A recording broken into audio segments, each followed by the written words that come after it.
আসসালামু আলাইকুম রহমতুল্লাহ। সুপ্রিয় শিক্ষার্থীবৃন্দ, আশা করি সকলেই ভালো আছো। আজকে আমরা নবম দশম শ্রেণীর ইংরেজি বইয়ের ইউনিট 2 লেসন 2 এর সি নম্বরে যে প্রশ্নটি রয়েছে, এই সি নম্বর নিয়ে আলোচনা করব ইনশাআল্লাহ।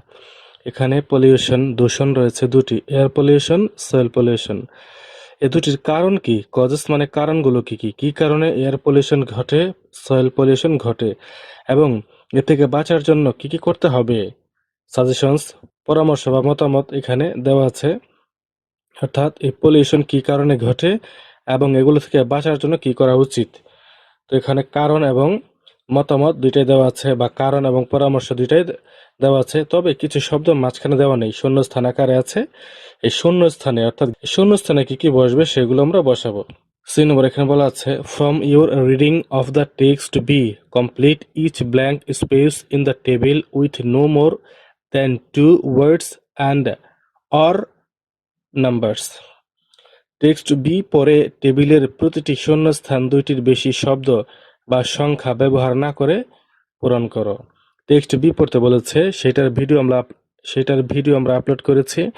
যদি সেই ভিডিওটি পেতে চাও তাহলে ডেসক্রিপশন বক্স চেক করে সেখানে পেয়ে যাবে।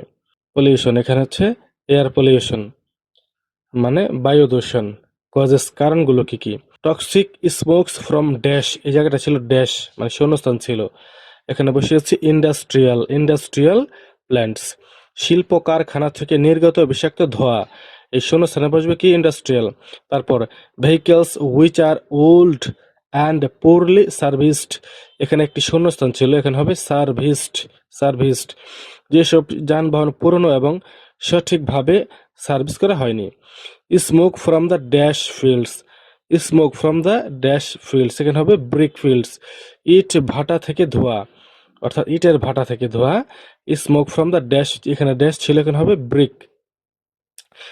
তারপর এখন এটা থেকে বাঁচার জন্য কি কি করা যেতে পারে সেটা একটি পরামর্শ দেওয়া আছে এখানে, বা মতামত দেওয়া আছে।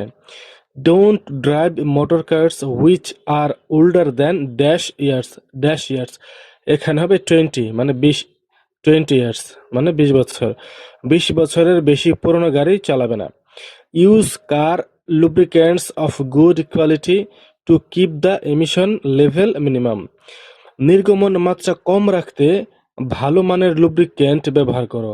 লুব্রিক্যান্ট বলতে হচ্ছে আমরা যে মোবিল বুঝি, বা গ্রিজ অথবা এই জাতীয় কোনো পদার্থ, সেগুলোর কথা বলা হয়েছে।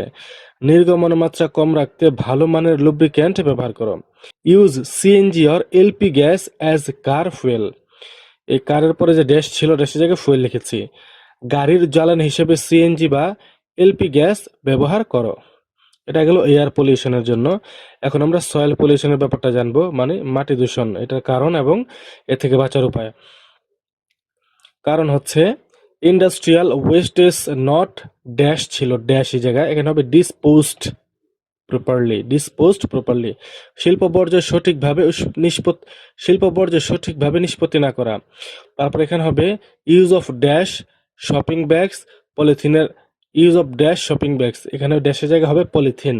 Use of polythene shopping bags, পলিথিনের বাজারের ব্যাগ ব্যবহার। তাহলে আমরা কি বুঝলাম, শিল্প বর্জ্য সঠিকভাবে নিষ্পত্তি না করা, পলিথিনের বাজারে ব্যাগ ব্যবহার করা, এগুলোর দ্বারা কি হয়, মাটি দূষণ ঘটে। Use of agricultural pesticides and ড্যাশের জায়গা হবে ফার্টিলাইজার্স। কৃষি কীটনাশক ও সার ব্যবহার, এগুলো হচ্ছে মাটি দূষণের কারণ।